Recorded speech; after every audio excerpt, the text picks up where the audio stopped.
Ich lese jede Woche viele Bewerbungen von guten, fortgeschrittenen Deutschlernenden. C1-Niveau, Grammatik fast perfekt. Und trotzdem würde ich viele dieser Anschreiben nicht zum Bewerbungsgespräch einladen.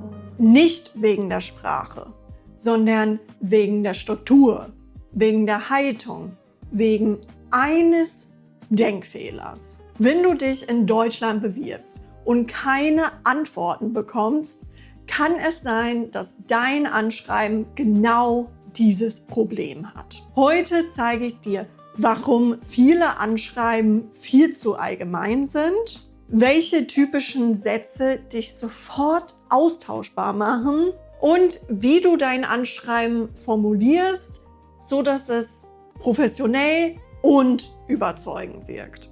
Und am Ende gebe ich dir eine Struktur, die du direkt benutzen kannst. Das größte Missverständnis beim Anschreiben. Viele denken, ich muss zeigen, wie toll ich bin. Sie schreiben dann solche Sätze wie: Hiermit bewerbe ich mich um die Stelle als ... oder ich bin motiviert, zuverlässig und teamfähig. Oder schon immer habe ich mich für Marketing interessiert. Das Problem? Das schreiben alle. Und wenn alle das Gleiche schreiben, liest niemand es mehr aufmerksam. Und sie glauben dir eh nicht. Ich meine, nicht jeder kann zuverlässig und teamfähig sein. In Deutschland erwartet man im Anschreiben mehr als Motivation. Man erwartet Relevanz und Genauigkeit. Zu viel über dich, zu wenig über das Unternehmen. Schlechter Satz. Ich möchte meine Fähigkeiten weiterentwickeln und neue Erfahrungen sammeln. Das ist verständlich. Aber aus Sicht des Unternehmens ist das relativ egal.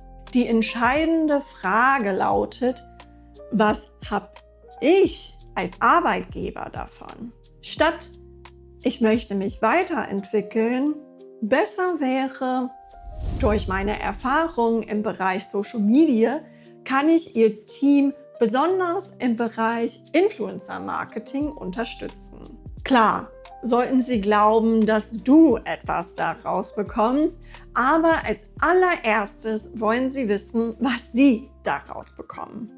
Was ein Anschreiben in Deutschland wirklich leisten muss. Es beantwortet 3 Fragen. Warum dieses Unternehmen? Warum diese Position? Und warum du? Konkret, nicht allgemein. Nicht theoretisch, sondern mit Bezug zur Stellenausschreibung. Wenn in der Anzeige sowas steht: Wir suchen jemanden mit Erfahrung im Projektmanagement und interkultureller Kommunikation. Und du schreibst: Ich arbeite gerne im Team. Dann wissen sie zum einen nicht mal, ob es stimmt, da du es noch nicht bewiesen hast mit Beispielen, aber es ist auch zu oberflächlich. Es ist nicht relevant und nicht spezifisch genug. Besser wäre sowas wie: In meiner letzten Stelle als Projektmanager bei ABC Agentur habe ich ein Team geleitet, das für die Marketingkampagnen in mehreren Sprachen zuständig war. Typischer Sprachfehler auf C1-Niveau. Viele schreiben extrem komplizierte Sätze, um professioneller zu klingen. Zum Beispiel: Hiermit möchte ich meine außerordentliche Motivation zum Ausdruck bringen, Teil Ihres innovativen Unternehmens zu werden. Das klingt nicht falsch, aber es klingt unnatürlich. In Deutschland ist Klarheit wichtiger als fast alles andere. Besser: Die Stelle als Projektkoordinatorin interessiert mich besonders. da ich bereits 3 internationale Projekte eigenständig betreut habe. Konkret schlägt kompliziert. Nicht jedes Nomen braucht ein Adjektiv und nicht jeder Hauptsatz braucht einen Nebensatz. Versuche die Längen deiner Sätze abzuwechseln, sodass sie leichter und interessanter zu lesen sind. Struktur eines überzeugenden Anschreibens. Jetzt wird es praktisch. Ein gutes Anschreiben hat meistens 4 Absätze. Einstieg: konkret, nicht generisch. Nicht hiermit bewerbe ich mich, sondern direkt Bezug nehmen. Ihre Stellenausschreibung für die Position als Sozialarbeiterin im Jugendzentrum hat mich besonders angesprochen, da ich bereits Erfahrungen in Jugendarbeit gesammelt habe. Oder noch stärker, ich arbeite seit 3 Jahren in der Offizien-Pharmazie. Die ausgeschriebene Position bei Ihnen ist der nächste logische Schritt. Das zeigt Richtung. Nummer 2. Hauptteil. Beweise statt Eigenschaften. Nicht ich bin belastbar, sondern in meinem Praktikum bei 123 Sprachschule habe ich ein Projekt mit 5 Beteiligten koordiniert und die Deadlines erfolgreich eingehalten. In Deutschland liebt man Beispiele. Behauptungen ohne Beleg wirken schwach. Nummer 3. Unternehmensbezug.